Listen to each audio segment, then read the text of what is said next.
and welcome to another DVD Blu-ray Collection overview video, and today we're talking about shelf number 6. So underneath this magnificent Lion King 30th anniversary poster, we got some more movies, and I didn't want to have to use the light, but I'm gonna have to because it's really dark. It's getting darker outside now, so let's go. No reservations. I'm not really a fan of films that involve chefs as like the main characters. I just don't find them all that interesting. Now I do like, cooking shows like Top Chef and Halloween baking championships and stuff. But those are competition shows. Those aren't movies. But yeah, No Reservations is actually one of the better examples. I thought it was fine. It was okay. It wasn't terrible. Just not a fan of chefs as main characters.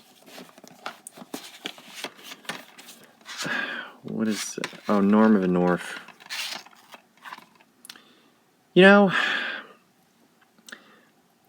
the thing. Whenever anybody says something is like the worst film ever made, I always go like, really? Norm of the North?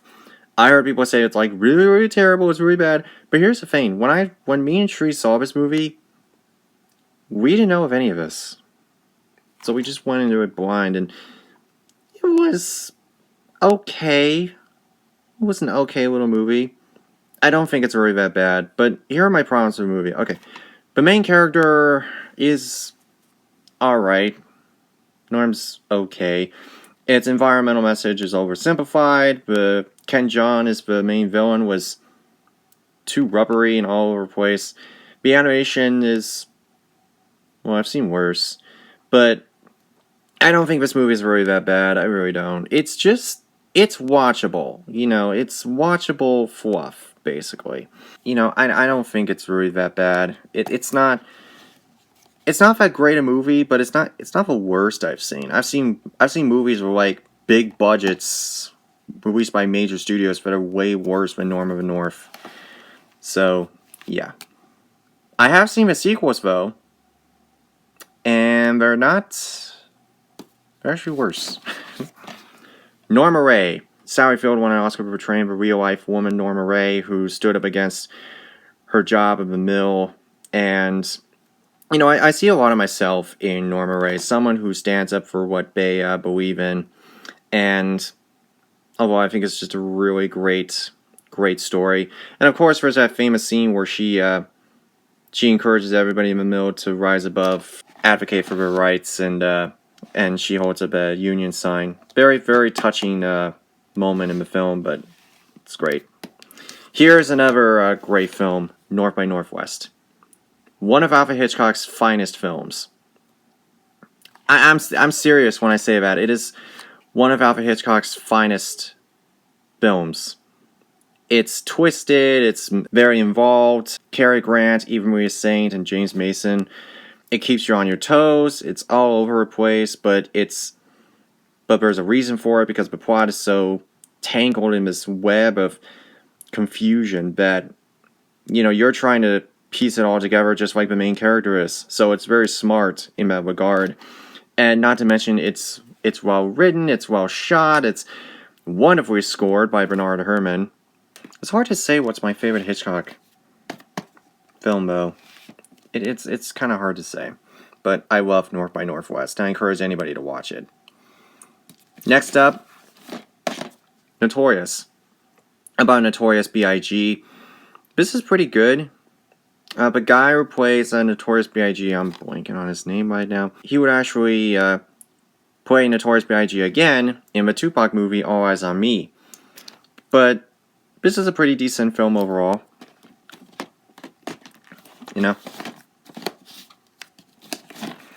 Next up, we have The Nutty Professor. Oh, I know that movie, that's Eddie Murphy. No! No! No! No! Now! There was an original Nutty Professor, and it was excellent. And you're saying, well, but it's not Nutty Professor. No, that point is mute because your Nutty Professor was not even the original, it was a remake. And this is the original, and it's excellent. This is the film I saw when TCM was doing a tribute to Jerry Lewis, along with the King of Comedy. And it's great. Pretty good. Jerry Lewis stars in it, co-wrote it, and directed. and Stella Stevens in here as well. This is just a really simple story about a guy who, is trying to be accepted, and he creates this, like, he's kind of quirky, kind of nerdy, and he makes this potion to make him be like a suave type, and it turns out that he, the message in the movie is great. Just be yourself. That I think is that's a great message. Be yourself. Be your true self. Ocean's 11. I know that movie. That's Matt Damon, right? Yeah, I understand to a certain degree why people like the new ones with Matt Damon, because basically, if we want to understand the remake of this, took an already existing film and sort of made it that it was smart and interesting. Yeah, I'm sure that's true. I've never seen them, but I'm sure that makes sense. But here's the thing. I only saw this. This is the original with a Rat Pack. The Rat Pack, for those of you who don't know, Frank Sinatra, Dean Martin, Sammy Davis Jr., and Peter Lawford. Also with Angie Dickinson as Frank Sinatra's wife. Now, I like this movie fine.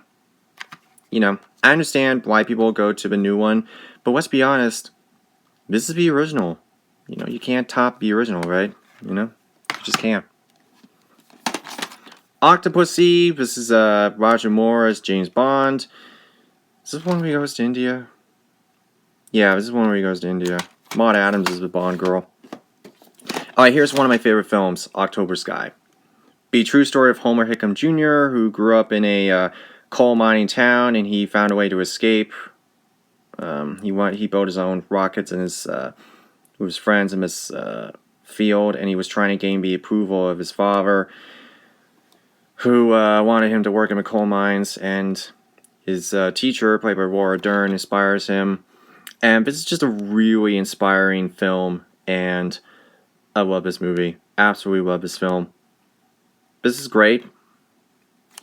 This is one of my mom's favorite films, and we've seen it a bunch of times.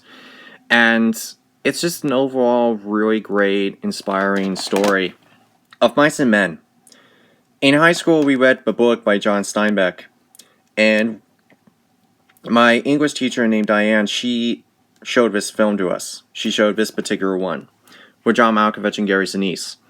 Although the only issue I had with this movie was essentially, what does the story actually mean? Like what is the movie trying to say? I keep wondering about that.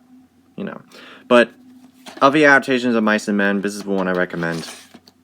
Oculus, about a cursed mirror, it's okay. There are much better movies out there.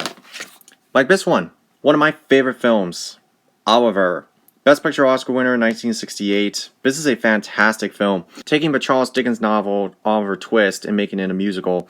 It was originally produced on Broadway sometime, I think, around 62 or 63, and then got turned into a movie in 68. Won critical acclaim, 6 Oscars, and my admiration. This is a fantastic film. And yes, I actually met 3 of the cast members from the film. Mark Lester as Oliver, Shanae Wallace, and Ron Moody as Fagin. And this is just a really great film overall. A little boy who's lost, and he's trying to find his way in life, and he's trying to escape the orphanage because he, under the watchful eye of Bill Sykes. Well, not Bill Sykes. I think it was one of those two who wanted to put him back in the orphanage. And yes, there's wonderful songs in here, wonderful message of keep moving forward in life, but never forgetting where you came from. I actually have photos of my meet and greet with them. I have no idea where they are. The Omega Man. This is the other movie that I was talking about when we were talking about I Am Legend, where talking about Last Man on Earth type of movies. But I love this one more. This is great. You have Charlton Heston, and it's just a really well done little movie. I did see there's like this one British film. I believe it's called, I'm blanking on what it was called. There's this one British movie called The Quiet Earth. It was terrible. And then, of course, there's I Am Legend. Everybody knows that one. The Omen. Okay. You know, this movie, I saw this alone. Is that Gregory Peck, right?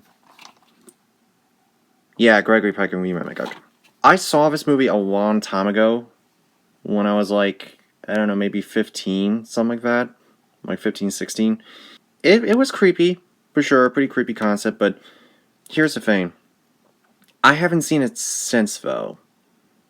I haven't seen this movie since. Like, I don't watch these type of horror movies anymore. And I mean, it is a classic, and I do recommend it. It's certainly better than the sequels. I saw the second one; it wasn't very good. But I don't know. I just feel very differently about it now. It's I will see it again at some point down the road, but On Deadly Ground. This was the first Steven Seagal movie I saw, and it was pretty good.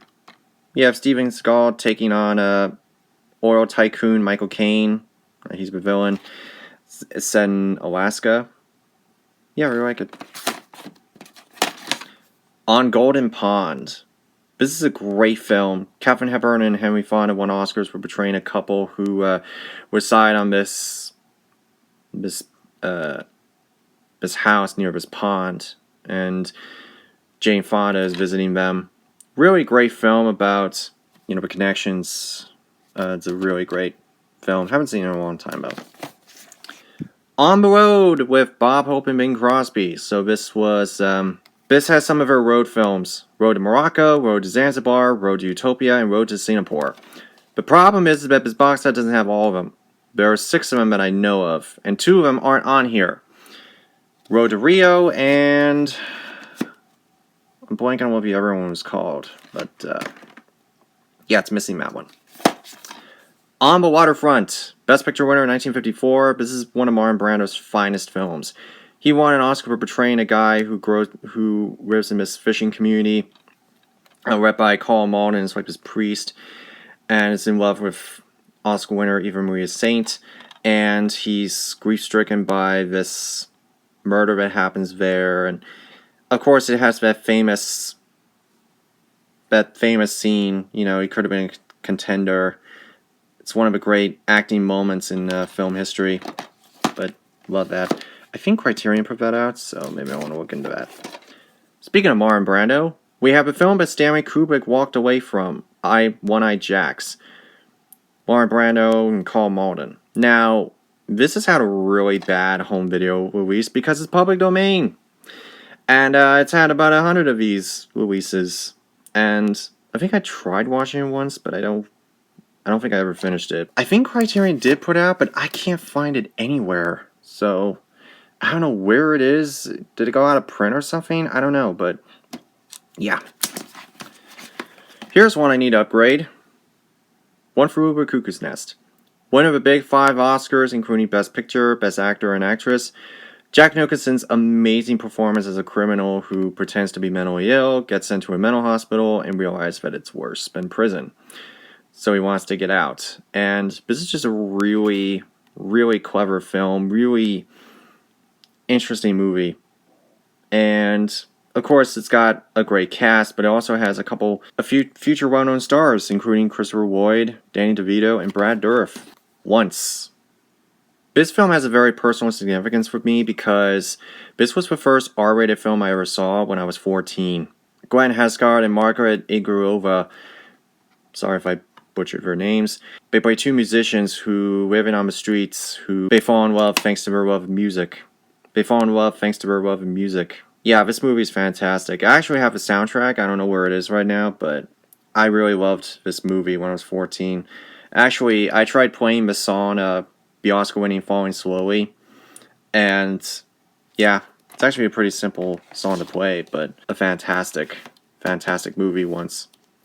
Next, we have 3 films with similar titles that I have not seen. Once Upon a Time in America, Sergio Leone's crime epic with Robert De Niro and James Woods. Now, from what I understand, Sergio Leone never made a movie again after this because he wanted to make it like 4 hours or something, and then the studio trimmed it without his consent. And it wouldn't be until years later that his intended cut was released. So I think it came out like 5 years ago or something like that. But Once Upon a Time in Mexico, this is the last film in the El Mariachi Desperado trilogy. And this one has Danny Trejo, I believe. Yeah, Danny Trejo. And Once Upon a Time in the West. Speaking of Sergio Leone, I've heard like really good things about this one, so I need to actually sit down and watch it. And yes, Henry Fonda, Quentin Corneli, Jason Robards, and Charles Bronson.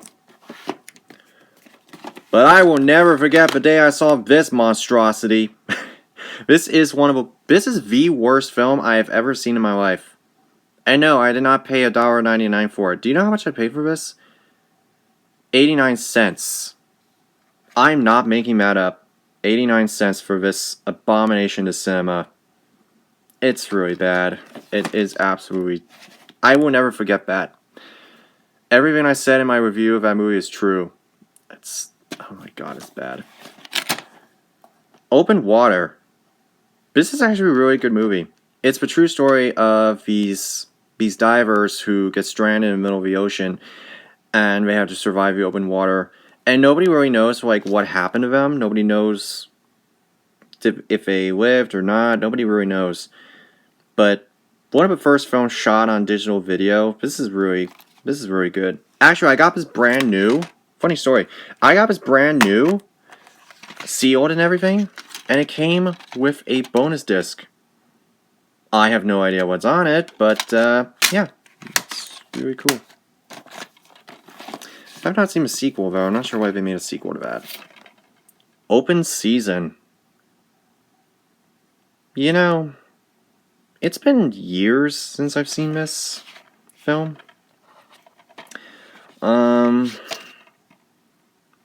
It's been a long time since I've seen this, so I don't remember it all that well. The only thing I remember was that the bear and the deer like have like a party in this grocery store or something.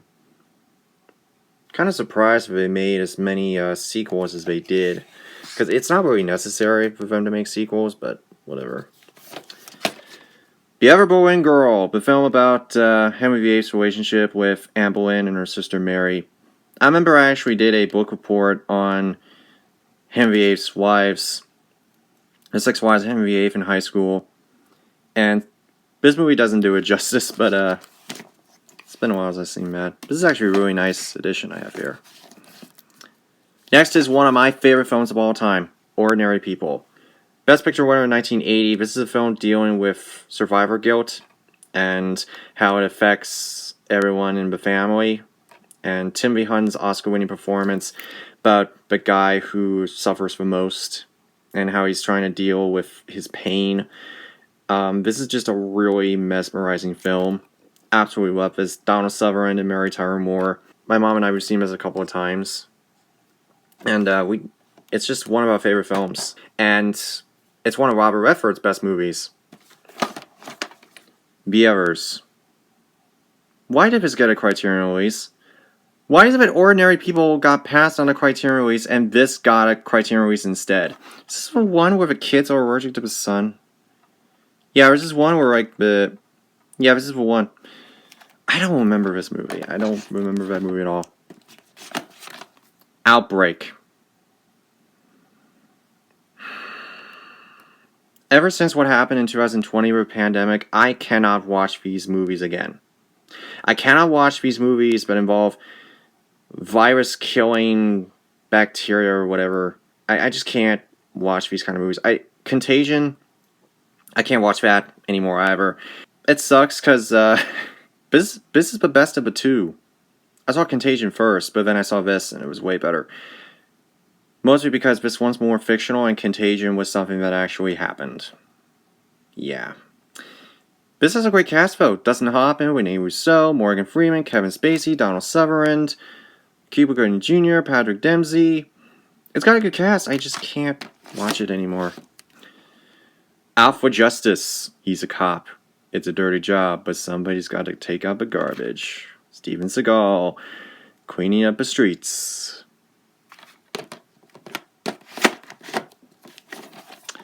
Out of Africa. I saw this movie. I have a funny story. So we had a teacher in high school. His name is Jeff, and one of the funniest guys I ever met. And he told us on the way to a work study class that this was the worst film he ever saw. And I'm like, what? Seriously? Best Picture Oscar winner in 1985? The worst film you ever seen? Why? And he said it was so boring. I fell asleep. And I'm like, and I saw this movie, and I told him, yeah, it was a decent movie. And he's like, what? How could you possibly like that movie? Yeah. Funny story of that one. Pretty decent film, though. Really nice cinematography in that one. Out of Sight, a underrated crime film with George Clooney and Jennifer Lopez. It's been a while since I've seen this one, but not bad. The Prestige, I talked about this in an update video in the past. This is a really fantastic mystery film. I love this way more than The Illusionist. But yeah, this movie is amazing. So many things in this movie. I could go on, but it's not what you expect. It's not what you expect at all. It's multi-layered. It's three-dimensional. It has things that are pre-contextualized, and there's a lot of different things in this movie. But it's amazing, absolutely amazing. You need to see that more than once.